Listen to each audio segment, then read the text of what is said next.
오늘은 로마 황제 콘스탄틴에 대해서 알아보도록 하겠습니다. 인용한 성경은 한글 킹제임스 성경입니다. 콘스탄틴은 과연 어떤 사람이었을까요? 그는 다른 로마 사람들과 마찬가지로 이교도였습니다. 그는 정복할 수 없는 태양이라는 솔림빅투스, 태양신을 숭배하는 사람이었습니다.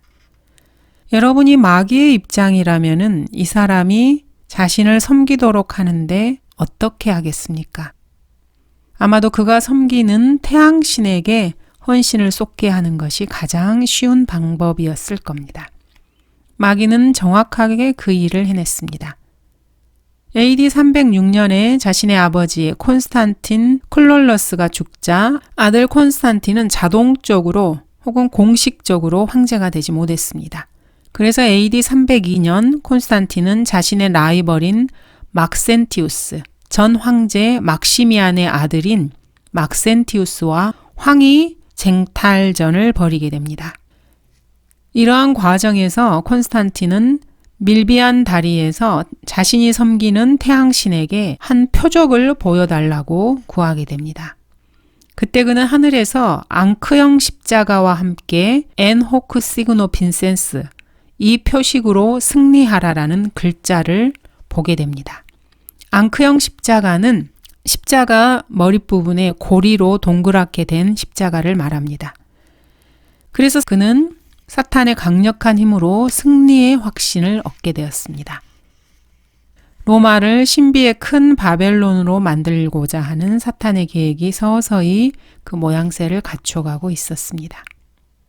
로마 황제들은 아주 중요한 칭호들을 가지고 있었습니다. 콘스탄틴은 자신에게 최고 신관이라는 칭호를 받게 됩니다. 최고 신관의 자리는 아주 권력이 큰 자리였습니다. 최고 신관이라는 것이 무엇입니까? 그리스 로마 신화에 나오는 넵튠, 그리스에서는 포세이돈이라고 합니다. 그 신을 말합니다. 신화에 따르면 넵튠은 바다에 살면서 바다를 지배했다고 합니다. 이 넵튠을 지배할 수 있는 사람을 수교 건설장 혹은 최고 신관이라고 불렀습니다. 그 사람은 물에 대한 권력, 심지어 넵튠에 대한 권력까지도 행사할 수가 있었습니다. 따라서 최고 신관은 다른 종교도 지배할 수 있었습니다. 일반 제사장들은 신관이었고 콘스탄틴은 최고 신관이 된 것입니다. 최고 신관은 로마 제국의 이교들에게 있어서 막대한 권력을 행사할 수 있었습니다. 최고 신관은 로마의 달력을 제정했습니다. 그리고 공휴일을 지정했습니다. 그리고 신에게 바칠 제물을 지정했습니다. 이렇게 콘스탄틴은 이방 종교들의 규제를 가할 수도 있었습니다. 콘스탄틴은 자기 자신을 교회의 머리로 세웠습니다. 자신을 감독 중에 감독으로 만든 것입니다. 이렇게 그는 자기 자신이 감독들 중에 감독임을 선언했습니다. 그리고 개종을 정치적으로 합법화시켰습니다. AD 313년에 밀라노 칙령을 통해서 콘스탄틴은 기독교를 합법으로 선언하게 됩니다. 어디에서나 기독교로 개종할 수 있었습니다. 그러나 주 예수 그리스도를 믿고 예수님의 피로 자신의 죄를 용서함 받아서 그리스도인이 되는 것이 아니고 물뿌림을 통한 세례를 통해서 기독교로 편입을 시킨 것입니다. 누구나 물뿌림을 받으면은 기독교인이 되는 세상이 되었습니다. 오리겐 외에 몇 명의 교부들을 한번 살펴보도록 하겠습니다. 카이사라의 유세비우스, 그는 다른 말로 하자면은 콘스탄틴의 애완견이었다고 할 수 있습니다. 유세비우스는 황제를 신처럼 떠받들었습니다. 콘스탄틴이 원하는 것이면 무엇이든지 유세비우스는 가리지 않고 다 갖다 바쳤습니다. 콘스탄틴은 어느 날 자신의 충견을 불렀습니다. 그리고 유세비우스에게 헬라어 성경을 50권 만들어 오라고 명령을 내렸습니다. 유세비우스는 오리겐의 가르침을 믿는 사람이었습니다. 그래서 오리겐의 성경 사본들을 수집했습니다. 유세비우스는 자신이 존경하는 학자의 학교, 즉 이집트 알렉산드리아에 있는 바로 그 학교로 내려갔던 것입니다. 그리고 거기서 오리겐이 만든 성경을 50권을 입수했습니다. 그리고 이 가짜 성경들을 로마로 보내게 됩니다. 사탄이 아주 원하던 방식으로 일이 이루어졌습니다. 콘스탄틴은 유일한 교회를 원했습니다. 그렇지만 콘스탄틴의 제국에는 이런저런 이교도들로 가득 차 있었습니다. 콘스탄틴은 그 이교도들이 무엇을 원하든지 별로 개의치 아니하고 자신만의 기독교 국가를 만들기로 결정했습니다. 그것은 별로 그렇게 어려운 일이 아니었습니다. 이교도들이 믿고 있던 신들의 기독교적인 이름만 갖다 붙이면 되는 일이었기 때문입니다. 이렇게 해서 콘스탄틴이 만든 기독교라는 이름으로 모든 것이 통합되어져 가고 있었습니다. AD 325년에 감독 중의 감독인 콘스탄틴은 250명의 감독들이 참석했던 니케아 공회를 주관하게 되었습니다. 이 니케아 공회에서 삼위일체의 교리를 확정하는 회의였다고들 보통은 그렇게 말합니다. 여기서 그들은 종교적인 논쟁을 피하고 하나가 되기 위해서 노력했습니다. 황제의 계획은 이 회의를 통해서 잘 이루어져 가고 있었습니다. 논쟁이 그쳤고 황제는 자신의 또 다른 계획을 실행할 수 있었습니다. 콘스탄틴은 자기 이름으로 불리는 도시를 갖기를 원했습니다. 그렇다고 해서 로마의 이름을 바꿀 수는 없는 노릇이었습니다. 그래서 그는 자신들의 측근과 함께 군사들을 이끌고 로마를 떠났습니다. 로마를 떠나서 터키의 북서부에 있는 비잔티움이라는 곳까지 이동을 했습니다. 콘스탄티우스 황제의 아들 콘스탄틴은 자신의 새로운 수도의 이름을 콘스탄티노플이라고 짓게 됩니다. 콘스탄틴은 자신의 세 아들의 이름을 콘스탄티누스 2세, 콘스탄틴 2세, 그리고 콘스탄스라고 불렀습니다. 모두 자기 자신의 이름을 따서 이름을 붙인 것입니다. 콘스탄틴은 아마도 자아도취에 심취한 인물이었던 것 같습니다. 이제 로마의 감독은 부자가 되었습니다. 감독들 중에 감독인 로마의 감독, 모든 보석과 재물이 자신에게로 모여졌습니다. 콘스탄틴은 자신이 떠나면서 감독에게 거대한 궁궐과 재물 그리고 막대한 부를 넘겨주었습니다. AD 321년 이 마지막 위대한 황제는 위대한 태양의 날, 즉 일요일을 기독교의 성일로 제정했습니다. 또한 바티칸 언덕에 이교도의 사원을 재건축해서 교회당을 만들었습니다. 로마 카톨릭 종교가 구체적으로 하나씩 그 모습을 갖춰가고 있었습니다. 그리고 감독 스스로 자신의 손으로 로마의 재물을 끌어모으기 시작했습니다. 그러나 337년 콘스탄틴이 죽자 그의 세 아들은 왕자를 차지하기 위해서 서로 다투었습니다. 교황의 왕국이 차츰차츰 성장해 나갈 무렵 콘스탄틴의 왕국은 분열되고 있었습니다. 아버지가 죽자 세 아들은 서로 왕국을 차지하기 위해서 다퉜습니다. 340년 콘스탄틴 2세가 콘스탄스에 의해 살해됩니다. 350년에 콘스탄스는 자신의 충실한 부하에게 죽습니다. 361년 콘스탄티우스 2세 역시 죽습니다. 상황이 점점 더 악화되어 갔습니다. 이렇게 해서 황제들의 권력은 다시 로마로 이동하게 됩니다. 불과 1세기 만에 로마 카톨릭이 만들어지게 됩니다. 카톨릭 세상은 진정한 하나님의 나라라고 선포됩니다. 그리고 교황을 거룩한 아버지로 모시게 됩니다. 그리고 거룩한 아버지 하에 로마 카톨릭 안에서 모든 사람들을 자녀로 끌어모으게 됩니다. 시리우스는 스스로를 최고 신관, 즉 교황이라고 부른 최초의 로마 감독이었습니다. 이제 이교도 로마는 거룩한 도시가 되었습니다. 교황은 황제의 종교적 권력을 행사하였고 교회에 대한 통치권을 선언했습니다. 그렇지만 그에게는 완전히 자신의 수하가 필요했습니다. 보도파 그리스도인들과 제국의 반대편에 있는 다른 사람들에게는 하나님의 보존된 말씀인 구라틴 성경이 있었습니다. 참된 그리스도인들은 로마가 바벨론의 창녀라는 것을 알고 사탄의 음모를 밝혀냈습니다. 그래서 사탄은 이런 참된 그리스도인들과 전쟁을 하기로 결정했습니다. 그리고 교황은 어느 날 이렇게 선언합니다. 우리에게는 우리의 성경이 필요하다. 그래서 사탄은 이 일에 적합한 인물을 찾았습니다. 바로 수도사 제롬입니다. 제롬은 오리겐과 같은 부류의 또 다른 지식인이었습니다. 그는 오리겐의 글을 라틴어로 번역을 했습니다. 390년까지 제롬은 구라틴 성경을 수정하는 작업을 했습니다. 제롬은 하나님께서 보존하신 성경인 구라틴 성경을 거부했던 것입니다. 먼저 제롬은 오리겐의 소위 70인역 성서라는 헬라어 가짜 성경을 라틴어로 번역했습니다. 제롬은 로마에서 385년까지 작업을 했지만 자만심이 강해서 많은 적들을 만들어냈습니다. 그래서 베들레헴으로 이동해서 유대 랍비들과 함께 연구를 했습니다. 히브리어를 좀 배우게 되자 제롬은 오리건의 글들 중 일부를 바꿨습니다. 사람들은 70인역 성서를 히브리어 성경보다 더 순수하다고 생각하게 되었고 제롬은 다시 사람들의 입방아에 오르내리게 되었습니다. 그 즈음에서 히포의 어거스틴이라고 하는 한 젊은 지식인이 제롬에게 편지를 써서 이 가장 존경받는 학자에게 70인역으로 돌아가 달라고 부탁을 했습니다. 하지만 제롬은 거절했습니다. AD 450년경에 제롬은 자신의 변개된 라틴어 성경을 완성하게 됩니다. 그가 만든 소위 성경이라는 그 책이 어떻게 짜맞추어졌는지 한번 보도록 하겠습니다. 구라틴 성경, 즉 보존된 참된 성경은 당시에 잘 알려져 있었고 널리 퍼져 있어서 그리스도인들은 그것을 벌게이트, 즉 보편적인 성경이라고 불렀습니다. 제롬은 모든 사람들에게 익숙한 구라틴 성경의 구절들에 손을 댈 수 없었기 때문에 그냥 그대로 놔두기로 했습니다. 그가 만든 성경의 대부분은 오리겐이 변개한 70인역, 헬라어 70인역과 비슷했습니다. 그렇지만 그는 자신이 배운 히브리어 학식을 좀 더 드러내고 싶어 했기 때문에 오리겐의 70인역의 몇 구절을 바꾸게 됩니다. 자신이 지식인이라는 것을 드러내고 싶어 했던 것입니다.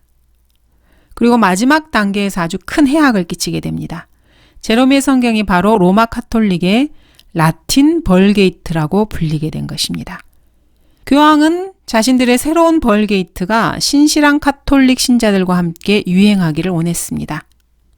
그렇지만 참된 그리스도인들은 하나님의 순수한 말씀의 존재를 너무나 잘 알고 있었기 때문에 이들이 만들어낸 가짜 성경에 그렇게 쉽게 속지 않았습니다. 참된 그리스도인들은 구라틴 성경을 여전히 선호했고 그 말씀에 밀착했습니다. 교황은 이 사실을 도저히 용납할 수 없었습니다. 이 사실에 분개한 것입니다. 교황은 참된 그리스도인들을 모두 제거할 계획을 세웠습니다. 그러나 410년경 고투족의 침략으로 그 계획이 미뤄지게 됩니다. 이것은 로마가 800년 만에 받은 외세의 침략이었습니다. 그러나 이것으로 끝나지 않았습니다. 그 다음 세기가 넘도록 로마는 계속해서 침략을 당하고 약탈을 당했습니다. 그 결과 로마 정부는 무너지고 말았습니다. 남은 것이라고는 이교도들과 신관들, 로마 카톨릭 교회를 채웠던 사제들 뿐이었습니다. 로마 카톨릭은 정부의 권력을 잡고 다시 구라틴 성경을 파괴하려고 했지만 하나님께서는 하나님의 방법으로 말씀을 보존하셨습니다. 신실한 그리스도인들이 성경을 숨겼던 것입니다. 그러나 이것은 시작에 불과했습니다. 이제 가짜 기독교가 막 그 모습을 갖춰나가고 있는 것뿐이었습니다. 먼저 어거스틴은 로마 카톨릭 신앙이 하나님께 속해 있다고 주장하면서 하나님의 도성이라는 책을 썼습니다. 이 책에서 어거스틴이 주장한 거짓말을 몇 가지 한번 살펴보도록 하겠습니다. 자, 그는 로마 카톨릭이야말로 가장 참된 영적 이스라엘이라고 주장합니다. 그리고 하나님께서 이스라엘에게 주신 약속들은 실제 이스라엘이 아니라 오직 교회를 통해서만 이루어질 수 있다고 주장합니다. 그리고 참된 헬라어 성경은 오리겐의 70인역이라고 주장합니다. 그리고 제롬은 참된 라틴어 성경을 썼다는 것입니다. 두 번째는 교황 셀레스틴 1세는 마리아를 여신으로 만들었습니다. 셀레스틴 1세는 어거스틴의 친구였습니다. 그는 에베소 공회를 AD 431년에 소집했습니다. 이 공회에서 마리아를 하나님의 어머니라고 불렀습니다. 신난 것은 우상 제작자들이었습니다. 그들은 잃을 것이 아무것도 없었습니다. 한때는 에베소인들의 여신 다이아상을 만들었던 이 우상 제작자들이 이제는 마리아상을 만들기 시작했습니다. 하나님의 어머니라고 불리는 여신을 만들기 시작한 것입니다. 사도행전 19장을 한번 살펴보도록 하겠습니다. 그들이 그 말을 듣고 분노로 가득 차서 소리질러 말하기를 에베소인의 다이아나는 위대하도다 라고 하더라. 그리하여 온 성읍이 혼란으로 가득 찼으며 사람들이 바울의 일행인 마케도니아 사람 가이오와 아리스타코를 붙잡아 일제히 극장으로 몰려가더라. 그때 바울이 군중 가운데로 들어가고자 하나 제자들이 그를 말리더라. 또 아시아에 관리 중 바울의 친구인 몇 사람이 그에게 전가를 보내어 극장에는 들어가지 말라고 사정하더라. 그런데 어떤 사람들은 이 말을, 또 어떤 사람들은 저 말을 외쳐대므로 그 모인 사람들이 혼란을 일으켜 대부분의 사람들은 무엇 때문에 모였는지조차 모르더라. 사람들이 알렉산더를 무리 가운데서 끌어내니 유대인들이 그를 앞으로 밀어내더라. 그때 알렉산더가 손짓을 해 보이며 군중에게 변명하고자 하나 군중이 그가 유대인인 것을 알고서 모두 다 한 소리로 약 2시간 동안이나 외치기를 에베소인의 다이아나는 위대하도다 라고 하더라. 그때 성읍의 사무장이 무리를 진정시키며 말하기를 에베소 사람들이여, 에베소의 성읍이 위대한 다이아나 여신과 주피터로부터 떨어져 나온 신성의 숭배자란 사실을 모르는 자가 누구리요. 이렇게 에베소의 다이아나 신을 만들었던 우상 제작자들이 이제는 어린 아기를 안고 있는 하늘의 여왕을 제작하기 시작했습니다. 드디어 로마 카톨릭 체제가 갖추어지게 되었습니다. 가짜 우두머리인 교황이 있었고 그들이 숭배하게 될 여신인 가짜 마리아가 완성되었습니다. 그리고 빵 조각 하나님이라고 불리는 가짜 예수, 그리고 가짜 벌게이트 성경이 준비된 것입니다. 이러한 마리아 숭배자들이 바로 로마 카톨릭 교도들입니다. 이들은 결코 그리스도인들이 아닙니다. 세 번째 가장 큰 거짓말은 초기 기독교의 진정한 모습을 알고 싶으면은 교부들의 저서를 읽어라라는 말입니다. 주의할 것은 초기의 교부들은 진정으로 초기 교회의 조상들이 아니라는 점입니다.